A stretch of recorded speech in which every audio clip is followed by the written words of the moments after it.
Olá pessoal, hoje a gente vai falar um pouquinho sobre cinemática. Então, como eu prometi para vocês, a gente vai sair agora da estática das coisas paradinhas e vai começar a entrar no movimento. Então, agora a gente vai começar a falar sobre escoamentos mesmo, né? Então, de fluidos em movimento. Então, a gente vai falar um pouquinho sobre regime de operação. Daí eu vou fazer um parênteses sobre unidades de viscosidade, porque a gente vai precisar disso para quando a gente entrar ali em tipos de escoamento, tá? E a gente vai finalizar vendo como que é um perfil de velocidade e que contas a gente consegue fazer com ele, né? Para que serve. Então, entrando em regime de operação, imagine um sistema em que você tem uma entrada e uma saída. Então, você tem uma vazão de fluido dentro de um tanque, tá? Alimentando um tanque, e você tem uma saída lá, que vai ser o nosso V2. O acúmulo de fluido dentro desse tanque depende da quantidade que entra e da quantidade que sai, tá? O que entra menos o que sai vai ser o que vai acumular lá dentro. Então, fazendo um balancinho de massa, né? O acúmulo eu vou chamar de a variação da massa ao longo do tempo. E a variação da massa ao longo do tempo depende da vazão mássica da entrada menos a vazão mássica da saída. Se o nosso fluido é incompressível, então principalmente líquidos, né? A densidade desse fluido não vai variar, tá? E aí a gente consegue falar em termos volumétricos, né? Então, se eu dividir os termos dessa equação de cima pela densidade, eu vou ter volume, né? Então, a variação do volume de fluido dentro desse tanque ao longo do tempo vai ser a vazão volumétrica da entrada menos a vazão volumétrica da saída. Ok. Então, o primeiro regime de operação que a gente vai falar é o regime permanente. Então, o que acontece no regime permanente? As variáveis se alteram com o tempo? Não, as variáveis não se alteram com o tempo no regime permanente, tá? Então, a vazão 1 vai ser igual à vazão 2. Quer dizer, a quantidade de fluido dentro desse tanque não vai variar, tá? O acúmulo, então, vai ser zero, tá? Derivada, então a variação do volume de fluido dentro do tanque ao longo do tempo não existe, tá? Outra coisa, então, se não varia o volume aqui, a altura de fluido nesse tanque vai ser constante, tá? Isso no regime permanente. Então, com o tempo, as variáveis não se alteram. Mas e com o espaço? Então, ao longo desse caminho aqui que a gente está percorrendo, né? Tem variação nas propriedades? Sim, tá? Então, a primeira variação que a gente pode ver aqui é... Você está vendo que a alimentação, o tubo, né, de alimentação, ele é mais largo do que o tubo da saída, né? E se eu tenho que ter a mesma vazão na entrada e na saída para ser regime permanente, então a velocidade aqui nesse tubo que é mais largo vai ter que ser menor do que a velocidade no tubo que é mais fino. Então, para passar uma mesma quantidade de fluido, se o meu tubo é mais fino, a velocidade que eu tenho que passar é muito maior, né? Do que num tubo mais largo, tá? Outra coisa que varia com o espaço, mesmo sendo regime permanente, é a pressão, né? Então, lembra que a gente conversou que a pressão varia com a profundidade? Então, dentro desse meu tanque, a pressão vai aumentar conforme eu vou descendo, né? Então, vocês estão vendo que essas propriedades variam com o espaço, apesar de elas não variarem com o tempo? Então, se essa minha altura aqui é constante ao longo do tempo, a pressão aqui na superfície não vai variar com o tempo. A pressão lá embaixo não vai variar com o tempo, apesar de elas serem diferentes, tá? Aqui é um caso específico que às vezes vocês podem encontrar por aí. Então imagina um tanque de proporções, né, bem grandes e eu faço um furinho lá embaixo do tanque, ou eu tenho uma vazão de saída irrisória em comparação ao volume do tanque. Então, nesse caso, eu poderia dizer que a altura não varia com o tempo também, tá? Por algum tempo, né? Eu posso levar ali muitas horas ou dias para que comece a ter uma variação de altura aqui no nível de fluido, uma variação significante, né? Então, para curtos períodos de tempo, eu poderia considerar que essa altura aqui é constante, tá? Fazer uma aproximação. E o regime não permanente? Então, se a gente tinha falado que no regime permanente as variáveis não se alteram com o tempo, então no regime não permanente as variáveis se alteram com o tempo, tá? Então, se a minha vazão de entrada é diferente da minha vazão da saída, lembram lá da minha conta do acúmulo, depende do que entra menos o que sai. Se o que entra é igual ao que sai, não tem acúmulo. Se o que entra é diferente do que sai, eu vou ter acúmulo. Então, essa variação de volume ao longo do tempo, variação de volume de fluido dentro do tanque, ao longo do tempo, vai ser diferente de zero. Tá? Ok, então se essa quantidade de fluido dentro do tanque varia ao longo do tempo, essa altura aqui não vai ser constante. Então pode ser que o tanque esteja sendo alimentado ou esvaziado. Então, se a minha vazão de entrada for menor do que a vazão de saída, o meu tanque está sendo esvaziado, né? Então o que eu vou ver na altura do fluido é isso aqui. Agora, se a vazão de entrada é maior do que a vazão de saída, então você pode até imaginar que você fechou a saída, né? E você continua alimentando. O que vai acontecer? Vai começar a subir o nível de fluido lá dentro, tá? Mas se eu quiser saber, então, qual que é a relação entre a altura desse nível com o tempo? Então vamos tentar chegar lá, né? Então a gente tinha aquela equaçãozinha ali do acúmulo, né? Vamos jogar o dt para o outro lado e vamos integrar, tá? Então como é que a gente vai fazer essa integral definida? No tempo zero eu tenho um volume de fluido inicial, tá? Esse é meu V0. E eu quero saber qual que vai ser o volume do meu tanque, de fluido do meu tanque, no tempo t. Ok, vamos resolver isso aí. Então aqui do lado esquerdo, o que eu fiz? A integral disso aqui, integral de 1 vezes dv, é v, né? Como a integral definida, então seria v menos v0. Então eu joguei o v0 para o outro lado. Ok? Vazão de entrada menos vazão de saída.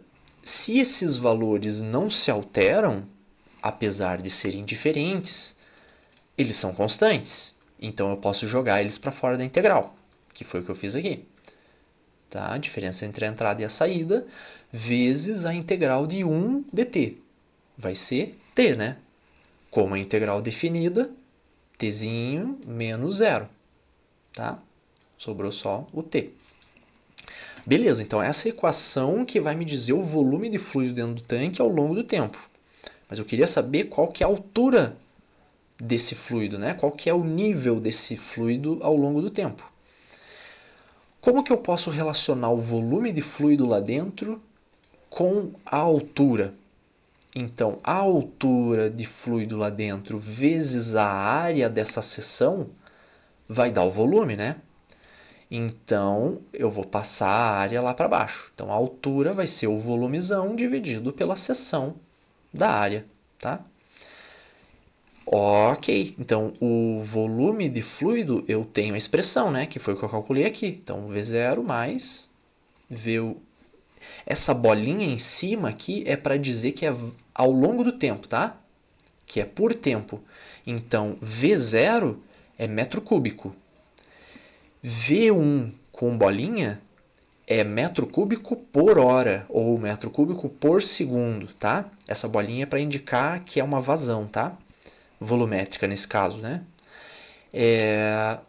Beleza. Vazão de entrada menos a vazão de saída, tudo isso vezes o tempo, tá? E a área dessa seção, se é um tanque redondo, é πr², né? O raio do tanque no caso. Então, beleza, encontramos uma expressão para a altura do nível de fluido ao longo do tempo. Se eu quiser saber a velocidade com a qual esse nível se altera, então, se o meu tanque está esvaziando, qual que é a velocidade que esse nível vai descer? Tá? Não é só eu fazer a derivada dessa expressão ao longo do tempo? Então, como é que eu faço a derivada dessa expressão zona toda, né? Então, derivada em relação ao tempo, né? Então, como é que a gente faz a derivada? A derivada da soma, a gente deriva o primeiro, depois deriva o segundo, né? Então, o primeiro termo é uma constante, né? O volume inicial é uma constante, o raio do tanque é uma constante, então isso tudo aqui é uma constante. A derivada da constante é zero, tá? E o segundo termo? Então, eu tenho uma constante aqui também, né? Porque a vazão de entrada não varia ao longo do tempo e a vazão de saída não varia ao longo do tempo, mas elas são diferentes. Então, isso aqui é uma constante, isso aqui é uma constante e aqui está a minha variável. Derivada de uma constante vezes a minha variável é a minha constante. Então, eu pego esse termo aqui. Tá? Então, a velocidade de variação do nível no tanque ao longo, né? A velocidade de variação do nível é essa expressãozinha aqui. Beleza? Só que dentro de regime não permanente, a gente falou só do regime transiente, né? Então, esse caso em que a vazão de entrada não se altera e a vazão de saída não se altera, apesar de elas serem diferentes. E aí o que acontece? Ou você enche esse tanque, né? Então, aqui é o volume de fluido dentro do tanque ao longo do tempo. Então, se você estiver enchendo, esse volume vai subir. Tá? Se você estiver esvaziando, esse volume vai diminuir. Mas o regime não permanente também pode ser periódico, então eu posso ter variação dessas vazões. Então imagina, por exemplo, que eu tenho um controle de nível para esse tanque. Então o que isso quer dizer? Ele não pode transbordar, mas também não pode chegar num nível tão baixo que a pressão lá embaixo fique tão pequena que a minha bomba que está puxando o fluido lá embaixo cavite, por exemplo. Tá? Então, esse é um exemplo de controle de nível. Tá? Por que periódico? Então, imagina que a minha vazão lá embaixo é menor do que a vazão em cima. Então, vai começar a encher, né, o meu tanque.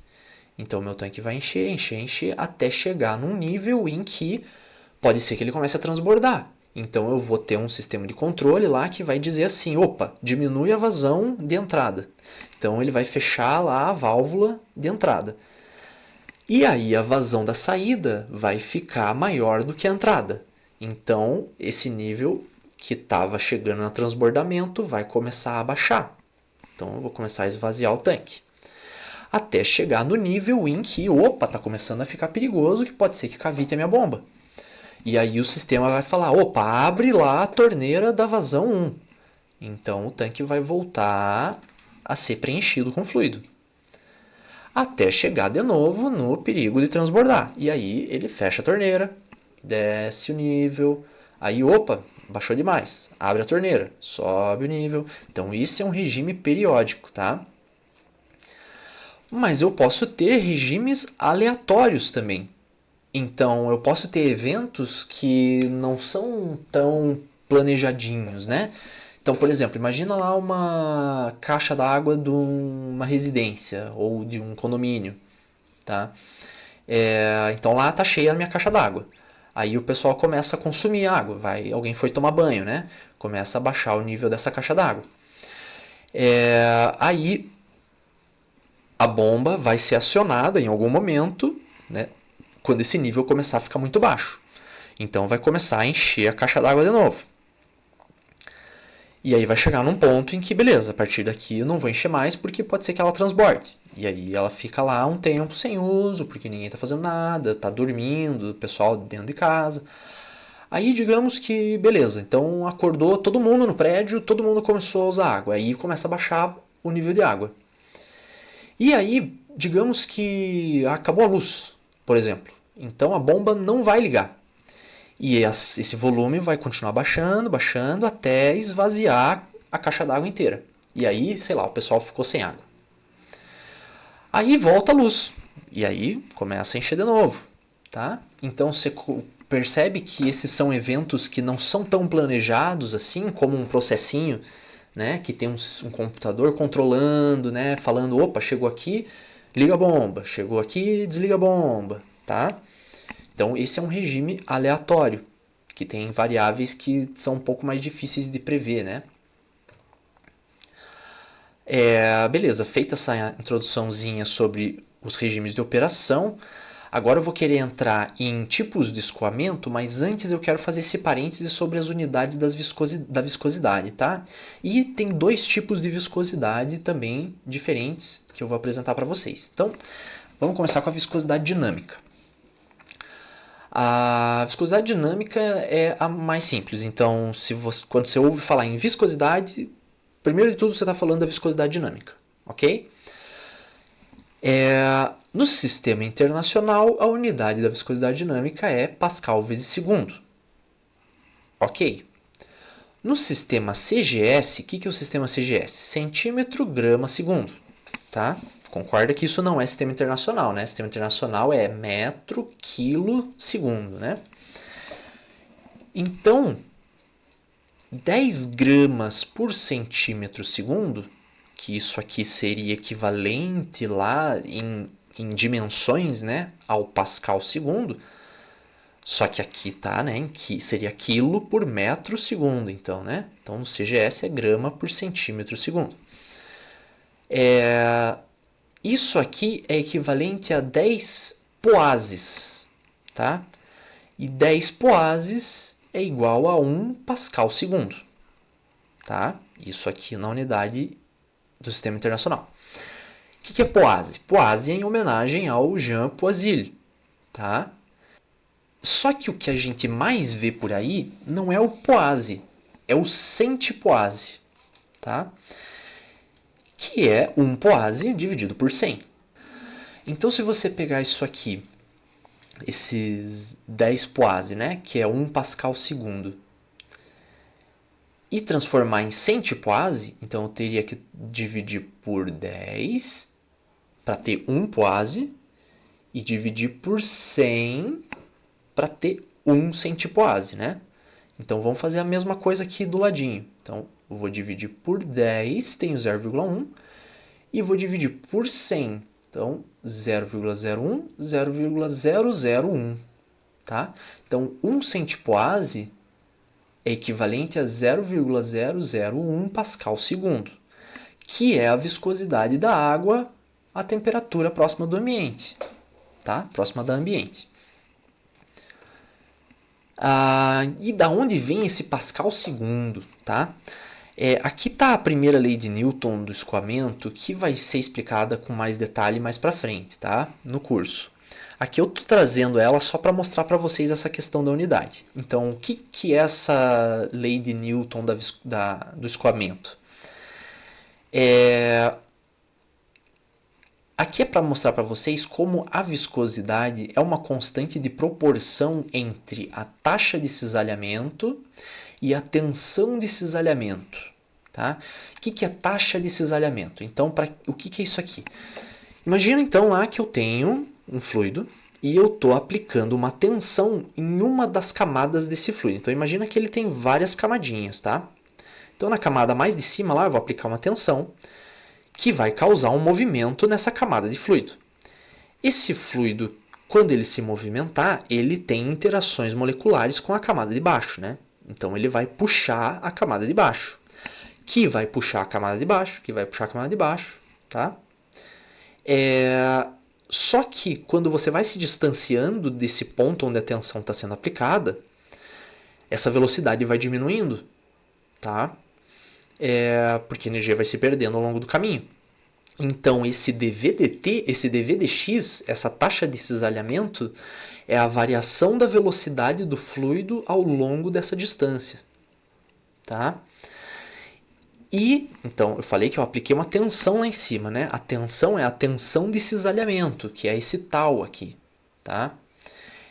tensão de cisalhamento. Então, o que é cisalhamento? É rasgar, né? Então, o que eu estou fazendo com esse fluido? Eu estou rasgando ele, né? Tá? Eu estou separando as camadinhas, né?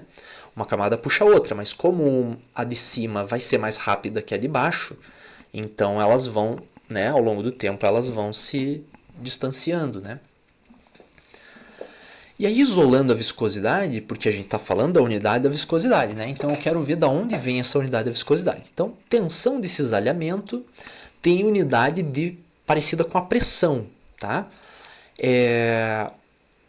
A tensão normal eu chamaria de pressão, tá? Normal por quê? A pressão é a pressão que eu causo numa superfície ou num fluido com 90 graus, tá? Ortogonalmente. A tensão de cisalhamento é uma tensão que eu não aplico assim de frente, né? Eu aplico na mesma área daquela superfície. Então, imaginando lá os fluidos, né? Seria esse rompimento. Imaginando uma folha de papel, se eu aplicar uma força nessa direção, eu vou rasgar a folha de papel, né? Então é o cisalhamento, tá? Então a diferença de uma força sendo aplicada nessa direção em comparação com a pressão, tá? Que é uma força normal, tá? Beleza. Então o tal, que é a tensão de cisalhamento, tem unidade de pressão, que é Newton por metro quadrado. E a taxa de cisalhamento, que eu joguei para o outro lado, então eu inverti aqui, tá? Então a distância é metro, né? E velocidade é metro por segundo. Se eu der uma simplificada aí, eu vou ter Pascal, que é Newton por metro quadrado, vezes segundo. Porque segundo que aqui embaixo está dividindo, eu posso passar para cima multiplicando, né? Então, Pascal segundo, que é a nossa unidade do sistema internacional, né? Só para ter uma comparação aqui com o grama por centímetro segundo, então vocês lembram que pressão é Newton, é força por área, né? Então Pascal é Newton por metro quadrado. Newton eu posso separar em massa vezes aceleração, né? Dividido pela área, vezes aquele segundinho lá. Então, se eu simplificar isso aqui, tá? Então, eu tenho um segundo multiplicando aqui e tenho um segundo ao quadrado dividindo aqui. Então, eu vou cortar o quadrado lá e esse segundo aqui. E eu tenho um metro multiplicando lá em cima e um metro quadrado dividindo aqui. Então, eu vou cortar o metro lá de cima e vou cortar o quadrado daqui. O que sobra? Quilo por metro segundo, tá? Que é a mesma coisa que Pascal vezes segundo. E agora isso aqui tem a carinha lá do nosso grama por centímetro segundo, tá? Só que aquilo no CGS, esse aqui no SI. Então tá, então a gente falou da viscosidade dinâmica. Só que além da viscosidade dinâmica, a gente tem a viscosidade cinemática também, tá?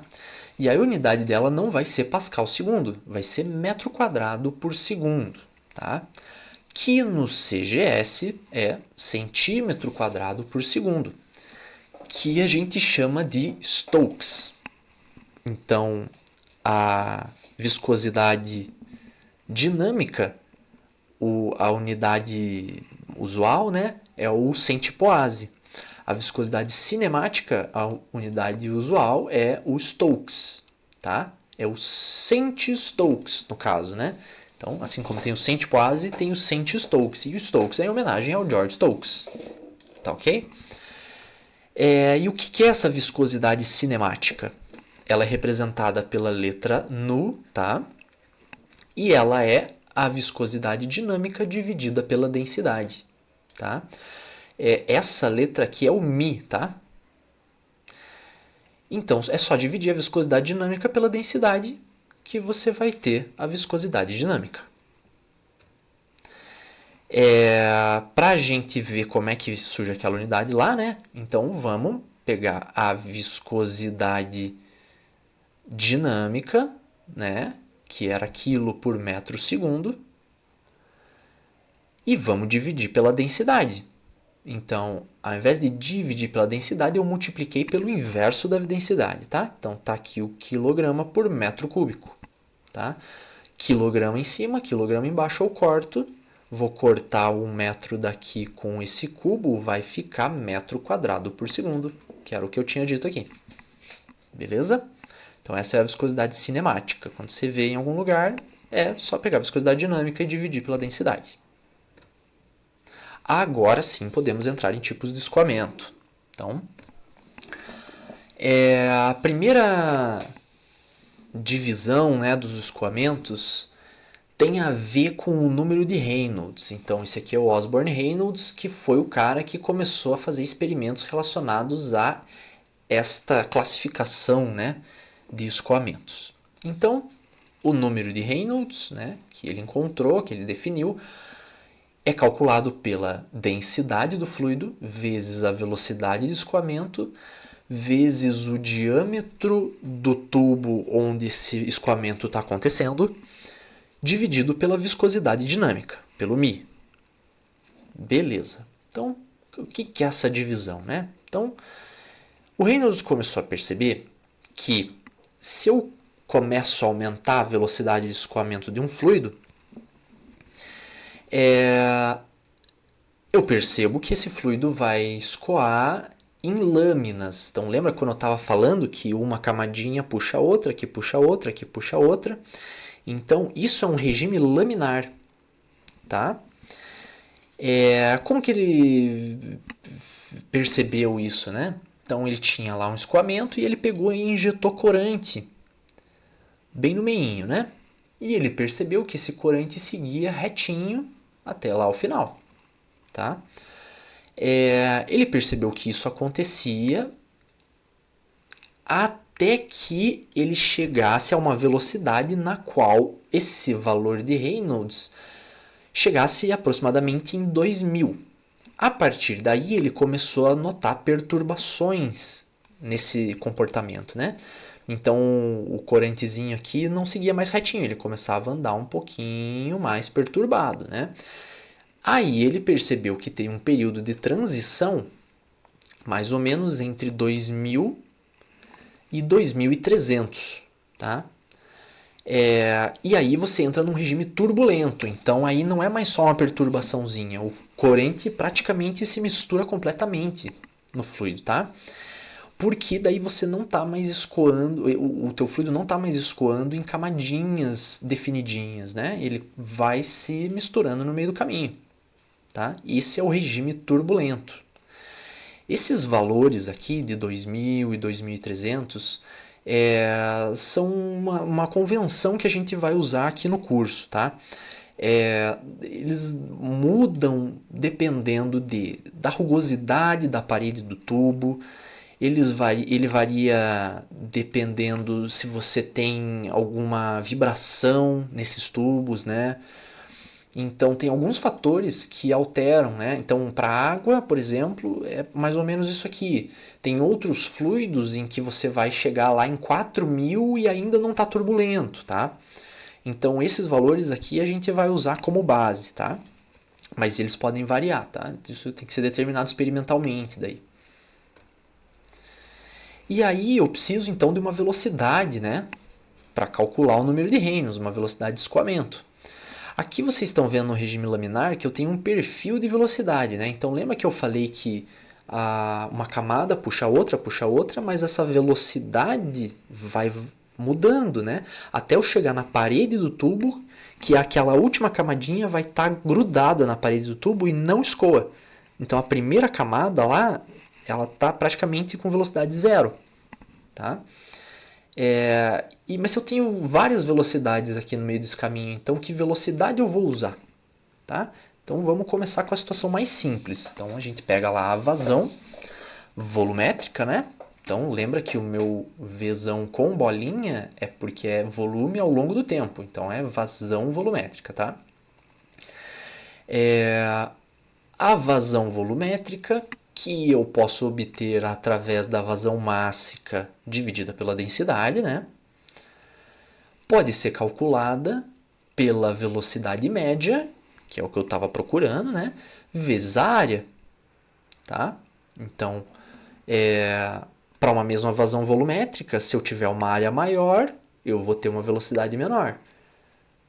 Para ter uma área menor, eu vou precisar de uma velocidade muito maior para passar o mesmo volume, né? A mesma vazão volumétrica. Mas e se o meu escoamento não é num duto circular? Então eu estava falando que o número de Reynolds eu tenho que ter um diâmetro lá, né? Para colocar. Mas e se não for circular? Eu não tenho diâmetro. O que eu uso? Eu uso o diâmetro hidráulico. Tá? Então se eu tenho outros formatos de tubulação, né? Então se é quadrado, se é retangular, eu posso calcular um diâmetro equivalente, que é esse diâmetro hidráulico. E como é que eu calculo esse diâmetro hidráulico? Eu pego a área de escoamento, multiplico por 4 e divido pelo perímetro desse escoamento. Tá? Então vamos ver um exemplinho aqui. O circular, que é o que a gente já está acostumado, então eu vou fazer essa continha só para vocês verem como dá o diâmetro do circular, né? Então, como que eu calculo a área de escoamento num tubo circular?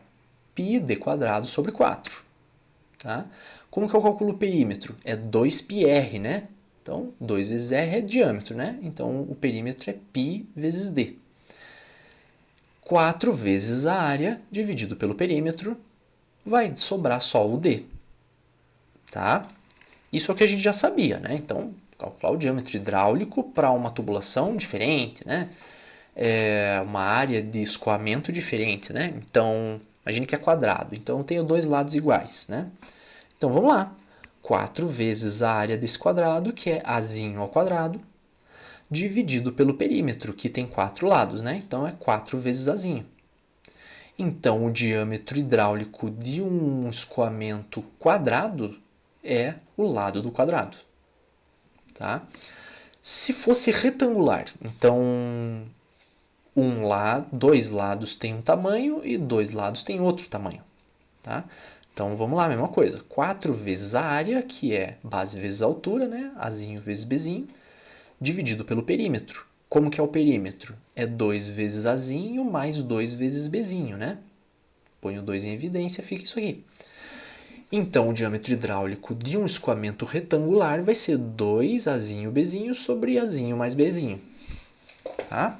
Então, esse é o diâmetro hidráulico. Ah, mas e se o meu escoamento é num duto anelar? Tá? Então, o que é um duto anelar? Então, imagina lá que o meu fluido está escoando nessa área aqui, tá? Que parece um donut. Então, eu tenho um círculo fora e um círculo dentro, né? Então, eu tenho o diâmetro do círculo externo e tenho o diâmetro do círculo interno. Para eu calcular a área desse anel, é só eu descontar a área interna da área externa, tá? Então, a área externa é π diâmetro sobre 2, né? Então, πr ao quadrado, né? πr ao quadrado, considerando o externo, menos o πr quadrado, considerando o interno. Tá? Então, para duto anelar, a gente também já consegue resolver. Agora, a gente falou de tipos de escoamento, né? Então, tem o tipo de escoamento laminar, tem o tipo de escoamento turbulento. A gente também tem os tipos de escoamento incompressível e compressível, que a gente já falou lá de fluido incompressível e fluido compressível, né? Quem são os incompressíveis? Os líquidos, principalmente, né? Porque a densidade deles quase não varia. Então, se eu mexo bastante, se eu mexo uma alteração muito grande de pressão em um líquido, quase não muda o volume que ele vai ocupar. Tá? Por isso que a gente considera ele como incompressível.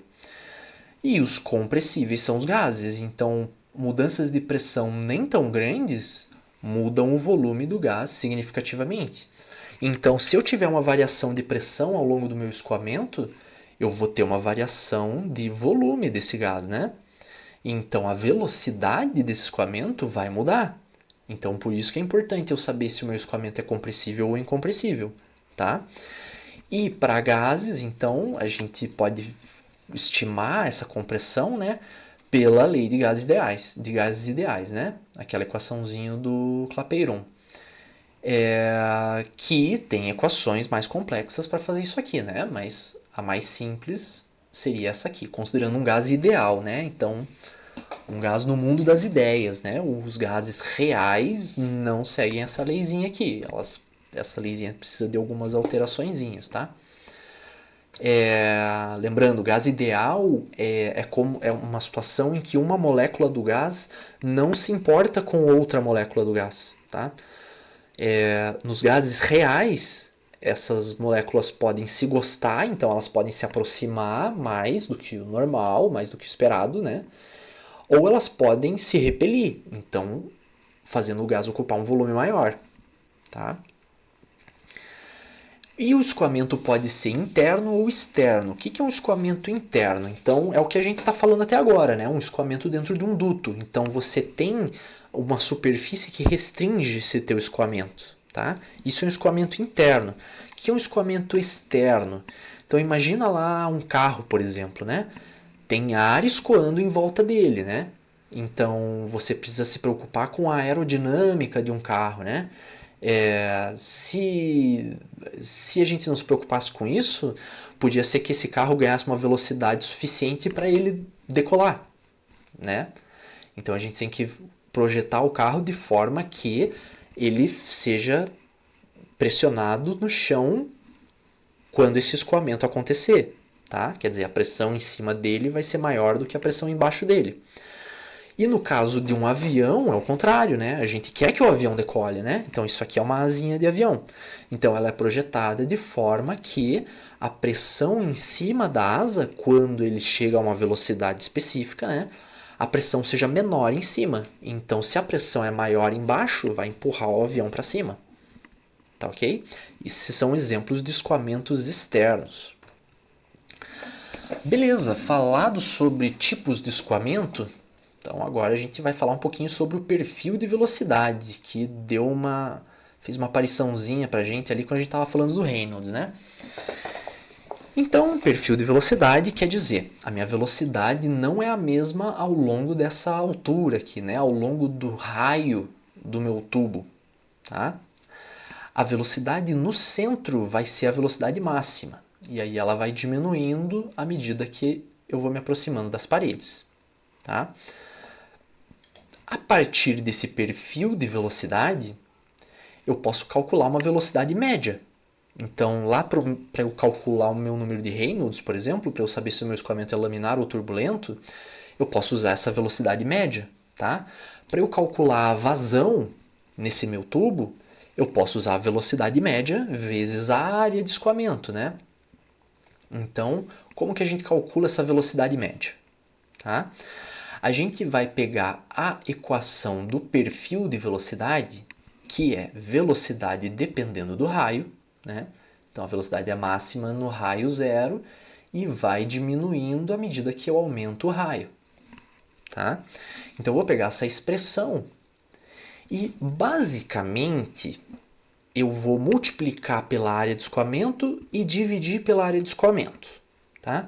O dividir é fácil, é o que eu estou fazendo aqui fora. O multiplicar, que é um pouquinho mais complicado, que é eu coloco a expressão do perfil de velocidade dentro da integral que calcula essa área, tá? Então, se vocês quiserem fazer o exercício, né? Se a gente desconsiderasse aqui essa velocidade que eu coloquei aqui dentro, né? O perfil de velocidade dependendo de R, tá? Por isso que o R está dentro desse parênteses aqui. Se eu desconsiderasse isso aqui, o que ia dar essa integral, né? Então, é a integral de R, então é integral dupla, né? De R, dr, dθ. Então, se eu fizesse a primeira aqui, esquecendo isso aqui, tá? Eu teria R quadrado sobre 2, né? Aplicando aqui, né, os limites, ficaria Rzão quadrado sobre 2. Que é uma constante e eu posso jogar para fora da outra integral, tá? Rzão quadrado sobre 2. Se eu fizer a integral do nada 1, né, vezes dθ, vai ficar só o θ, né, que seria 2π. Então eu tinha lá r quadrado sobre 2 vezes 2π. Esse 2 eu posso cortar com o de baixo, vai sobrar π r quadrado. O que é π r ao quadrado? Não é a área? Então viram como é quase como se eu estivesse só multiplicando pela área e dividindo pela área? Só que como a velocidade varia ao longo do raio, então eu vou colocar a expressão lá dentro. Tá? E o que é essa expressão do perfil de velocidade? Tá? Então, geralmente você vai ver um negócio parecido com isso aqui. Tá? Então, a velocidade ao longo do raio vai ser a velocidade máxima, que é a velocidade lá no centro, então a velocidade no raio igual a zero, tá? Vezes 1 menos o raio indefinido, então a minha variável raio, dividido pelo raio medido, pelo raio definido, tá? Que é o Rzão. E eu vou ter uns expoentezinhos aqui, tá? Que podem ser iguais, podem ser diferentes, tá? Só para a gente ter uma ideia aqui, no raio igual a zero, então se isso aqui fosse zero, tudo isso aqui seria zero, né? Ia sobrar só 1. Então no raio igual a zero, eu não falei que a minha velocidade era a máxima? Então a velocidade no raio igual a zero, se eu cortar isso aqui, vai ser a velocidade máxima, tá?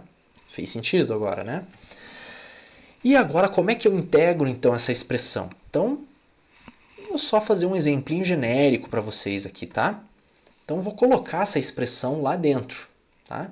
Então, ficou lá, V máximo vezes 1 menos o raio variável, né?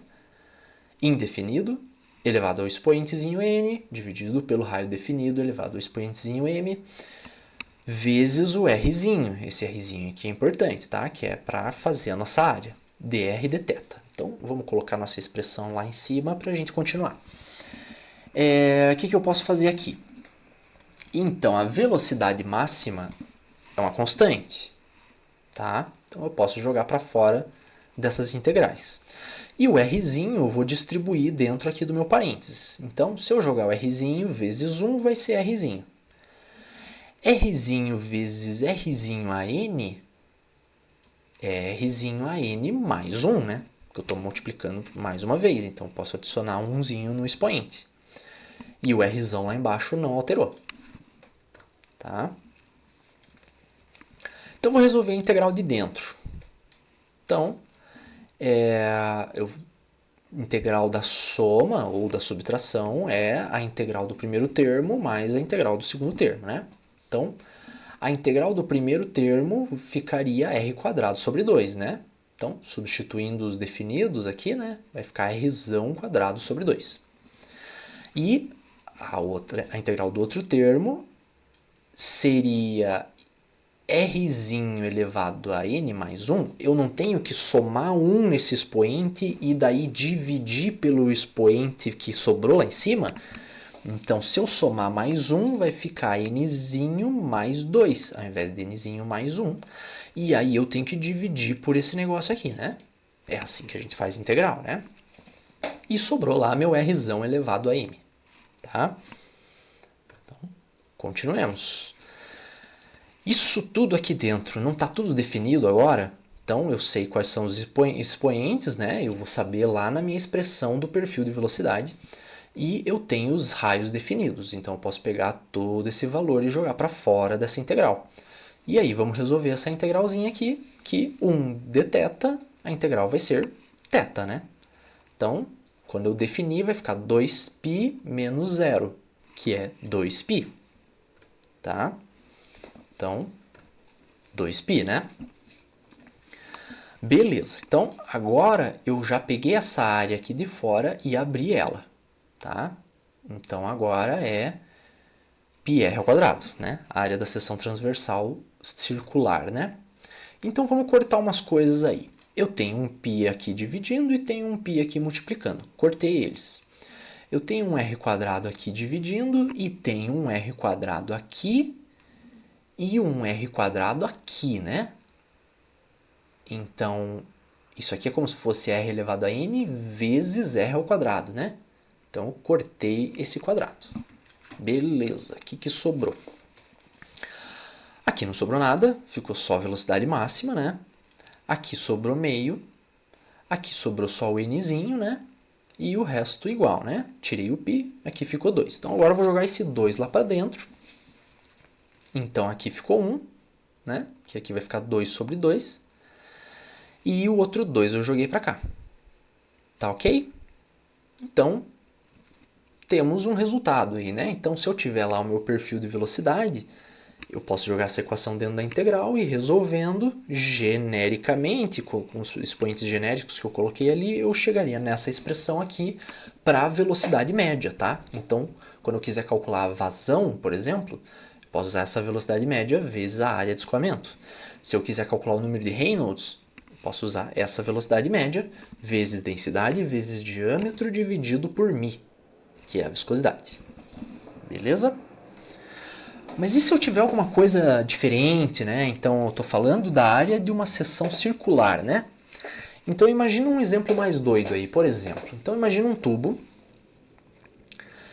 que está fechado lá na ponta e ele é poroso. Então eu vou alimentar ele por aqui, mas o meu fluido vai esguichar para fora aqui, tá? Você concorda que a pressão vai diminuindo ao longo desse caminho e que a velocidade que esse fluido vai sair ao longo desse L aqui vai diminuindo, né? Então aqui eu tenho um perfil de velocidade também, né? Então no começo a velocidade é alta e ela vai diminuindo até chegar lá na pontinha fechada do meu tubo, tá?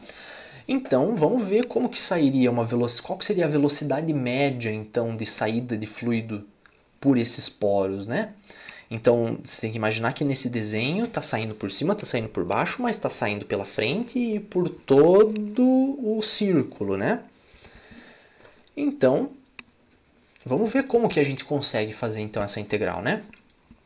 Então, eu não tenho que dividir pela área e multiplicar pela área. Então, aqui eu dividi pela área.